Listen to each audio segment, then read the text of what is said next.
नमस्कार विद्यार्थी मित्रांनो, स्वागत आहे तुम्हा सर्वांचं स्टडी हब या आपल्या शैक्षणिक यूट्यूब चॅनलमध्ये। मित्रांनो, IBPS पॅटर्ननुसार ग्रामसेवक भरती संभाव्य प्रश्नपत्रिका 2023 आपण या व्हिडिओच्या माध्यमातून पाहत आहोत। मित्रांनो, यापूर्वी सुद्धा आपण जिल्हा परिषद भरतीचे अतिशय संभाव्य असे प्रश्नपत्रिका आपल्या चॅनलवरती अपलोड केलेले आहेत। जर ते तुम्ही पाहिले नसतील तर चॅनलला भेट द्या। चॅनलवरती एक स्वतंत्र अशी प्लेलिस्ट करण्यात आलेली आहे। अगदी दर्जेदार आणि परीक्षाभिमुख अशी सर्व माहिती त्या टेस्टमध्ये तुम्हाला मिळून जातील। त्यामुळे सर्वांनी व्हिडिओ नक्की शेवटपर्यंत सर्व प्लेलिस्ट पाहून घ्या। तर या व्हिडिओला सुरुवात करूया। तत्पूर्वी मित्रांनो, चॅनलवर नवीन आले असाल तर चॅनलला आता सबस्क्राइब करून घ्या, कारण अगदी दर्जेदार आणि परीक्षाभिमुख सर्व काही माहिती आपण परीक्षेच्या अगोदर रिव्हिजन करण्याचा या ठिकाणी प्रयत्न करत आहोत। तर पहा, ग्रामसेवक भरतीचे या प्रश्नपत्रिकेमधील पहिला प्रश्न असा आहे: ग्रामपंचायतीमध्ये बालविवाह प्रतिबंधक कायदा 1929 नुसार बालविवाह प्रतिबंधक अधिकारी म्हणून कोण काम करतात? तर पहा, ग्रामपंचायतींमध्ये बालविवाह प्रतिबंधक कायदा 1929 नुसार बालविवाह प्रतिबंधक अधिकारी हे ग्रामसेवक असतात मित्रांनो। ठीक आहे, लक्षात असू द्या। ग्रामसेवकांचे हे प्रमुख कार्य आहे। यासोबत जे उर्वरित कार्य आहेत त्यांची माहिती आपण या ठिकाणी घेऊया। तर पहा मित्रांनो, ग्रामस्तरावरती ग्रामसेवक हा जन्ममृत्यू निबंधक म्हणून कार्य पाहतो, तसेच ग्रामस्तरावरील विवाह निबंधकाचे कार्य करतो, ग्रामपंचायतीचा लेखापाल म्हणून त्या ठिकाणी कार्य करतो, तसेच ग्रामपंचायतीचे अंदाजपत्रक असते ते सुद्धा तयार करण्याचे कार्य यांच्याकडेच असते। जनमाहिती अधिकारी म्हणून काम पाहणे, जे सरपंच व ग्रामपंचायतीला वित्तीय सल्ला देणारा वित्तीय सल्लागार म्हणून सुद्धा त्यांचे कार्य असते मित्रांनो। ठीक आहे, तर कार्यावरती जर प्रश्न आला तर चुकू नये म्हणून आपण हा प्रश्न घेतलेला आहे। पुढील प्रश्न क्रमांक दुसरा: ग्रामपंचायतीमध्ये हंगामी कर्मचारी नेमण्याचा अधिकार कोणाला आहे? तर पहा, ग्रामपंचायतीमध्ये हंगामी कर्मचारी नेमण्याचा अधिकार हा सरपंचांना देण्यात आलेला आहे। ग्रामपंचायतीचे जे नियमित कर्मचारी आहेत त्यांची नेमणूक हे ग्रामपंचायतच करत असते। ठीक आहे, लक्षात असू द्या। कर्मचाऱ्यांची जे काही संख्या आहे ती गावच्या लोकसंख्येच्या प्रमाणामध्ये असते।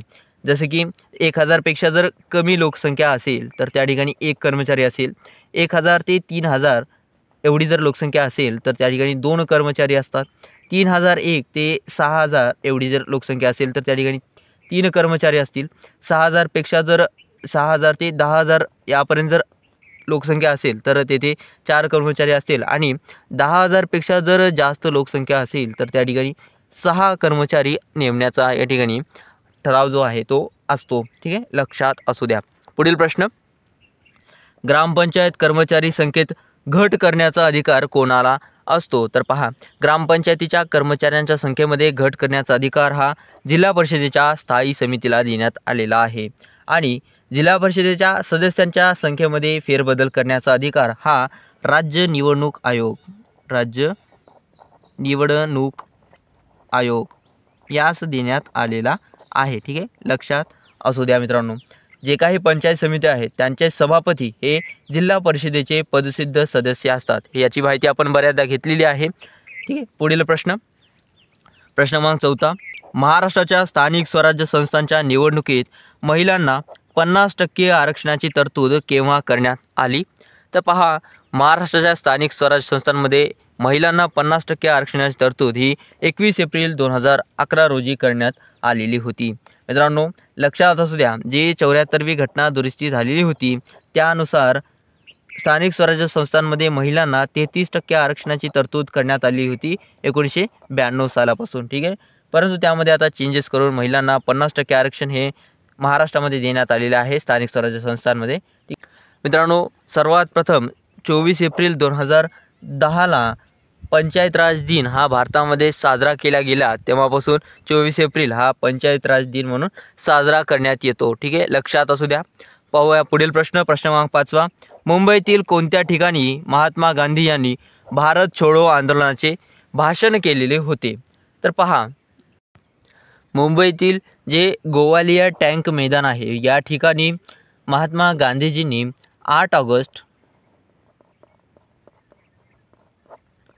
1942ला भारत छोडो आंदोलनावरती भाषण केले होते, जे की अखिल भारतीय काँग्रेस कमिटीचे अधिवेशन होते। ठीक आहे, लक्षात असू द्या। पुढील प्रश्न: भारतात हिंदू विधवा पुनर्विवाह कायदा 1856 कोणाच्या काळात लागू करण्यात आला होता?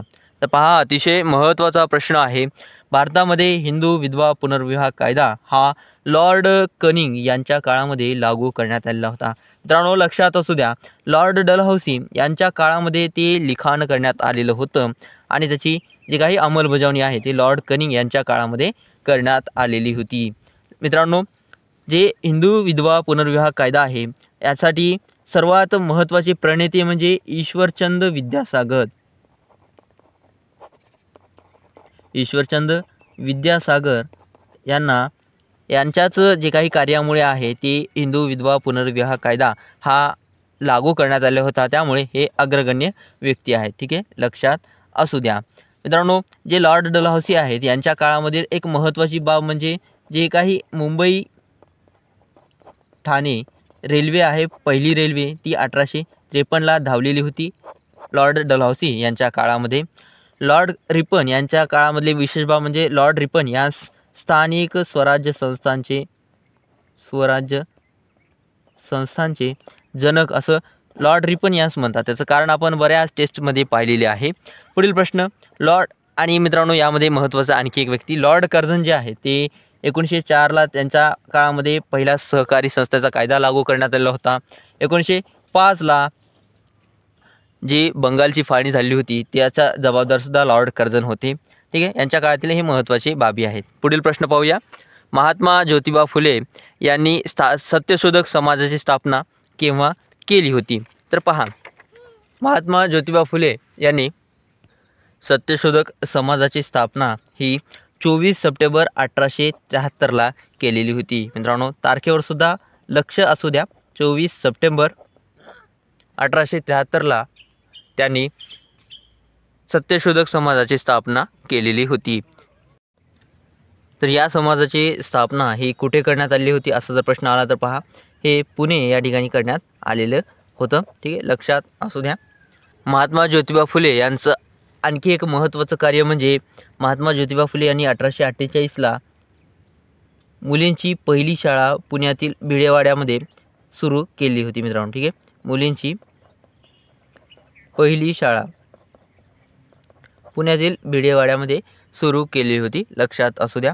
मित्रांनो 1844ला एक महत्त्वाची घटना झाली होती ती की दादोबा पांडुरंग तरखडकर यांनी 1844ला मानव धर्म सभेची स्थापना केलेली होती। ठीक आहे, मानव धर्म सभेची स्थापना।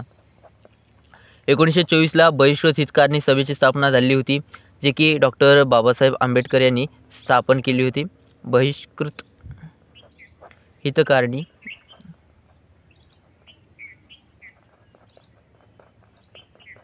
सभा। मित्रांनो 1889ची एक विशेष बाब म्हणजे 1889ला शारदा सदनची स्थापना झाली होती। 11 मार्च 1889ला शारदा सदन जे की पंडिता रमाबाई यांनी याची स्थापना केली होती। हे कुठे झाले होते स्थापन तर मुंबईचे जे काही विल्सन कॉलेज आहे मुंबईमधील, तर त्या ठिकाणी याची स्थापना त्यांनी केलेली होती। हे लक्षात असू द्या, यावरती प्रश्न बऱ्याचदा आलेला आहे। त्यानंतर पाहूया पुढील प्रश्न क्रमांक 8 असा आहे पहा मित्रांनो, भारतीय उदारमतवादीचे उद्गाते म्हणून कोणास ओळखले जाते? तर पहा, भारतीय उदारमतवादीचे उद्गाते म्हणून ऑप्शन अ महादेव गोविंद रानडे यांना भारतीय उदारमतवादीचे उद्गाते म्हणून म्हटले जाते। मित्रांनो त्यांनी एका ठिकाणी म्हटलं होतं की ज्याप्रमाणे गुलाबाचे सौंदर्य व सुगंध हे जसे वेगळे करता येत नाही, त्याचप्रमाणे राजकारण व सामाजिक सुधारणा यांची फारकत करता येत नाही, असे मत त्यांनी समाज सुधारणांच्या चळवळीच्या अगदी सुरुवातीला मांडलेले होतं। म्हणून त्यांना भारतीय उदारमतवादीचे जनक म्हटल्या जाते। ठीक आहे, लक्षात असू द्या। 1878ला पहिले जे मराठी साहित्य संमेलन झाले होते पुण्याच्या हिराबागेमध्ये, त्याचे अध्यक्षस्थान हे महादेव गोविंद रानडे यांनीच भूषवलेले होते। यांची आणखी एक विशेष बाब म्हणजे एकेश्वर निष्ठांची जी कैफियत हा ग्रंथ आहे, 29 त्यामध्ये 39 लेख आहेत, तर त्या ग्रंथाचे सुद्धा लेखक हे महादेव गोविंद रानडे आहेत। ठीक आहे, लक्षात असू द्या। त्यांची विशेष बाबी आपणास माहीत असणं गरजेचं आहे। पुढील प्रश्न, महाराष्ट्रातील कोणत्या जिल्ह्यात सर्वाधिक लोह खनिज साठे आढळतात? तर पहा, महाराष्ट्रामधील सर्वाधिक लोह खनिज साठे हे गडचिरोली या जिल्ह्यामध्ये आढळतात। लक्षात असू द्या मित्रांनो, गडचिरोली यासोबतच गोंदिया, सिंधुदुर्ग, चंद्रपूर येथे सुद्धा लोह खनिजाचे साठे आढळतात. मित्रांनो, यासोबतच आपण इतर विशेष खनिजांची माहिती घेऊया. तर बॉक्साईट जे आहे ते कोल्हापूर, रायगड, रत्नागिरी, ठीक आहे, यासोबतच सिंधुदुर्ग येथे बॉक्साईट आढळते. क्रोमाइट जे आहे ते भंडारा, सिंधुदुर्ग, रत्नागिरी, गोंदिया येथे आढळते. अभ्रक जे आहे ते नागपूर आणि चंद्रपूर या जिल्ह्यांमध्ये आढळते. ठीक आहे, लक्षात असू द्या मित्रांनो, यांचे महत्त्वाचे साठे आहेत. पुढील प्रश्न, खालीलपैकी कोणत्या नदीचा उगम महाराष्ट्रामध्ये होत नाही? तर पहा, खाली दिलेले आहेत पूर्णा, पैनगंगा, गोदावरी आणि बनास. तर यापैकी बनास जी नदी आहे ती महाराष्ट्रामध्ये उगम होत नाही मित्रांनो.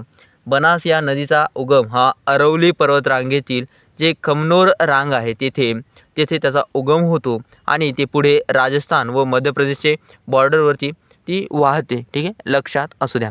पुढील प्रश्न, 2023चा दादासाहेब फाळके जीवनगौरव पुरस्कार कोणाला मिळालेला आहे? तर मित्रांनो, नुकताच हा पुरस्कार जाहीर करण्यात आलेला आहे. तर हा पुरस्कार मिळालेला आहे वहिदा रहमान यांना. मित्रांनो, लक्षात असू द्या, वहिदा रहमान यांना 2023चा हा पुरस्कार मिळालेला आहे. आशा पारेख यांना 2022चा हा दादासाहेब फाळके जीवनगौरव पुरस्कार मिळालेला होता. सर्वात पहिला दादासाहेब फाळके पुरस्कार हा देविका राणी यांना मिळालेला होता 1969ला. ठीक आहे, लक्षात असू द्या.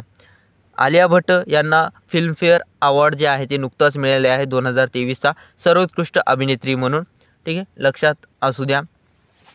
मित्रांनो, जे दादासाहेब फाळके जीवनगौरव पुरस्कार आहे त्याचं आपण स्वरूप जर पाहिलं तर थोडक्यामध्ये हा जो पुरस्कार आहे तो भारत सरकारतर्फे भारतीय सिनेमामध्ये जे असामान्य कामगिरी करतात त्यांना हा पुरस्कार देण्यात येतो. ज्याचं स्वरूप असं असते की एक सुवर्ण कमळ, एक शाल, रोख बक्षीस जे की 10 लाखांचं असते. पाहूया पुढील प्रश्न. प्रश्न क्रमांक 12 असा आहे, 2023चा नॉर्मन बोरलॉग पुरस्कार कोणाला मिळालेला आहे? तर पहा, अतिशय महत्त्वाचा प्रश्न आहे. 2023चा नॉर्मन बोरलॉग पुरस्कार हा डॉक्टर स्वाती नायक यांना मिळालेला आहे. नुकताच हा पुरस्कार जाहीर करण्यात आलेला आहे. मित्रांनो, हा पुरस्कार म्हणजे काय, तर अमेरिकेच्या आयोवा राज्यातील वर्ल्ड फूड प्राईड फाउंडेशन या बिनसरकारी संस्थेतर्फे हा पुरस्कार देण्यात येतो. ज्याचं थोडक्यात स्वरूप पाहिलं तर $10,000 म्हणजेच इंडियन रुपीमध्ये 8.32 लाख रुपये एवढं पुरस्कार असते. यासोबत मानपत्र आणि डॉक्टर बोरलॉग यांच्या चित्राची प्रतिकृती या ठिकाणी असं स्वरूप म्हणून देण्यात येते. मित्रांनो, भारतातील एकूण 3 व्यक्तींना हा पुरस्कार देण्यात आलेला आहे. आदिती मुखर्जी यांना 2012चा पुरस्कार मिळालेला होता. महालिंगमन गोविंदराज यांना 2022चा पुरस्कार मिळालेला होता. तर आताचा 2023चा डॉक्टर स्वाती नायक यांना देण्यात आलेला आहे. डॉक्टर एलियट डोसोरोव यांना 2021चा पुरस्कार मिळालेला होता. मित्रांनो, ठीक आहे, लक्षात असू द्या. साईडची सर्व काही माहिती आपण पाहत आहोत. डॉक्टर स्वाती नायक हे कोण आहेत, तर ओडिशाचे हे शास्त्रज्ञ आहेत. ठीक आहे, जे की त्यांनी फील्ड संशोधन आणि अन्न व पोषण क्षेत्रामध्ये जे काही उत्कृष्ट कार्य केले आहे त्या संदर्भात हा पुरस्कार देण्यात आलेला आहे त्यांना. ठीक आहे, लक्षात असू द्या. त्यानंतर पाहूया पुढील प्रश्न, संविधान सभेचे अध्यक्ष कोण होते? तर पहा, बरेच विद्यार्थी या ठिकाणी कन्फ्यूज होतात. संविधान सभेचे अध्यक्ष हे डॉक्टर राजेंद्र प्रसाद होते. मित्रांनो, ठीक आहे, लक्षात द्या. संविधान सभेची स्थापना झाली होती 6 डिसेंबर 1946ला. त्याची रचना जर पाहिली तर सुरुवातीला 389 सदस्य होते आणि जेव्हा फाळणी झाली होती त्यानंतर फाळणीच्या नंतर एकूण सदस्यांची संख्या झाली होती 299. तात्पुरते अध्यक्ष होते डॉक्टर सच्चिदानंद सिन्हा. आणि मित्रांनो, यासोबतच जे काही यांचा कार्यकाळ होता तो होता 9 डिसेंबर 1946ला त्यांची नुकती नियुक्ती करण्यात आलेली होती. ठीक आहे, त्यानंतर कायमस्वरूपी डॉक्टर राजेंद्र प्रसाद झालेले होते आणि यांची जी निवड आहे ती 11 डिसेंबरला झाली होती. म्हणजे अवघे 2 दिवसामध्ये त्यांचे जे कायमस्वरूपी पद आहे ते त्यांना देण्यात आलेलं होतं. उपाध्यक्ष झालेले होते मित्रांनो, लक्षात असू द्या, HC मुखर्जी आणि यासोबतच होते VT कृष्णमाचारी, हे होते उपाध्यक्ष, ठीक आहे, लक्षात असू द्या. डॉक्टर बाबासाहेब आंबेडकर हे मसुदा समितीचे अध्यक्ष होते. ठीक आहे, थोडक्यात आपण सर्व काही माहिती पाहण्याचा इथे प्रयत्न केलेला आहे. पुढील प्रश्न, मध्यवर्ती कापूस संशोधन केंद्र कोठे आहे? तर पहा मित्रांनो, याचं योग्य उत्तर आहे ऑप्शन अ, नागपूर या ठिकाणी मध्यवर्ती कापूस संशोधन केंद्र आहे. याचे इतर 2 एकक आहेत जे की तामिळनाडू मधील कोयंबतूर या ठिकाणी एक आहे, कोयंबतूर या ठिकाणी, आणि हरियाणामधील एक गाव आहे सिरसा. तर या ठिकाणी यांचे 2 एककं आहेत. तर अशा पद्धतीने महत्त्वाचे हे संशोधन केंद्र आहे. यासोबतच जे ऊस संशोधन केंद्र आहे ते पाडेगाव या ठिकाणी आहे. ठीक आहे, पाडेगाव कुठे आहे? तर पाडेगाव हे सातारामध्ये आहे. गवत संशोधन केंद्र हे पालघरमध्ये आहे जे की ठाणे या ठिकाणी आहे. नारळ संशोधन केंद्र हे भाटे जे की रत्नागिरीमध्ये आहे. यासोबतच केळी संशोधन केंद्र यावल जे की जळगावमध्ये आहे. हळद जे आहे ते दिग्रज या ठिकाणी सांगली जे की सांगली जिल्ह्यामध्ये आहे. डाळिंब संशोधन केंद्र सोलापूर येथे आहे. राष्ट्रीय कांदा लसूण संशोधन केंद्र राजगुरुनगर पुणे या ठिकाणी आहे. तर अशा पद्धतीचे वेगवेगळे संशोधन केंद्र महाराष्ट्रामध्ये आहेत. ठीक आहे, लक्षात असू द्या. त्यानंतर पुढील आणि शेवटचा प्रश्न, द्विपक्षीय समुद्री युद्ध सराव स्लिनेक्स 2023 भारत आणि इतर कोणत्या देशाच्या सोबत झाले होते? तर पहा मित्रांनो, अतिशय महत्त्वाचा प्रश्न आहे. नुकताच हा युद्ध सराव झालेला होता. तर हा युद्ध सराव झालेला होता श्रीलंका आणि भारत या 2 देशांच्या द्विपक्षीय समुद्री सराव हा होता. मित्रांनो, याचं जर फुल फॉर्म पाहिलं तर पहा, स्लिनेक्स म्हणजे श्रीलंका इंडिया नेव्हल एक्सरसाइज असं या स्लिनेक्सचं फुल फॉर्म आहे. मित्रांनो, याचं जे आयोजन आहे ते झालं होतं श्रीलंकेमधील कोलंबो या ठिकाणी, आणि हा कितवा युद्ध सराव आहे? तर हा 10वा युद्ध सराव आहे. मित्रांनो, लक्षात असू द्या, भारतीय जलसेनेचे प्रतिनिधित्व कोण केले होते? तर INS किल्टन व INS सावित्री. तर आणि हे भारतीय जलसेनेचे प्रतिनिधित्व केले होते. तर मित्रांनो पहा, यासोबतच भारत व इतर देशांसोबत युद्ध सराव झालेले आहेत या 2023मध्ये. तर त्यामधील महत्त्वाचे म्हणजे शिन्यू मैत्री अभ्यास जे की भारत व जपानसोबत झाले होते. कुठे झालेले आहे? तर ते कोमात्सू जे की जपानमध्ये झाले होते. यासोबतच भारत व ब्रिटन या देशासोबत एक युद्ध सराव झालेले आहे, कोंकण 2023 हे या युद्ध सरावाचं नाव आहे. मित्रांनो, कुठे झाले होतं? तर हे अरबी समुद्रामध्ये झालेलं होतं. यासोबतच अमेरिकेसोबत सुद्धा एक युद्ध सराव नुकताच झालेला आहे. त्याचं नाव होतं कोप इंडिया हे या युद्ध सरावाचं नाव होतं. हे कुठे झालं होतं? तर कलाईकुंडा जे की पश्चिम बंगालमध्ये आहे, कलाईकुंडा एअरवेस. तर या ठिकाणी हे युद्ध सराव झालेलं होतं. तर हे महत्त्वाचे युद्ध सराव आहेत. लेटेस्ट माहितीवरती सुद्धा बऱ्याचदा प्रश्न येतो. तर अशा पद्धतीची माहिती आपण या ठिकाणी पाहिलेली आहे. तर मित्रांनो, हे होते अतिशय महत्त्वाचे टॉप प्रश्न ज्यांची आपण सखोल माहिती घेण्याचा प्रयत्न केलेला आहे. जर ही टेस्ट आवडली, हा व्हिडिओ आवडला तर या व्हिडिओला नक्कीच लाईक करा, आपल्या मित्रांसोबत जास्तीत जास्त शेअर करा. आपल्या चॅनलवरती जेवढे टेस्ट आपण सोडून घेतलेले आहेत ते तुम्ही अवश्य पाहून घ्या. त्याचा तुम्हाला परीक्षेमध्ये 100% फायदा होईल. आणि याची जर तुम्हाला PDF हवी असेल तर तुम्ही टेलिग्राम ग्रुप नक्की जॉईन व्हा. त्यातून तुम्हाला याची PDF सुद्धा अवेलेबल करून देण्यात येईल. तर मित्रांनो, भेटूया अशाच प्रकारच्या पुढील दर्जेदार व्हिडिओसोबत. पाहत राहा आपला आवडतो YouTube चॅनल. धन्यवाद.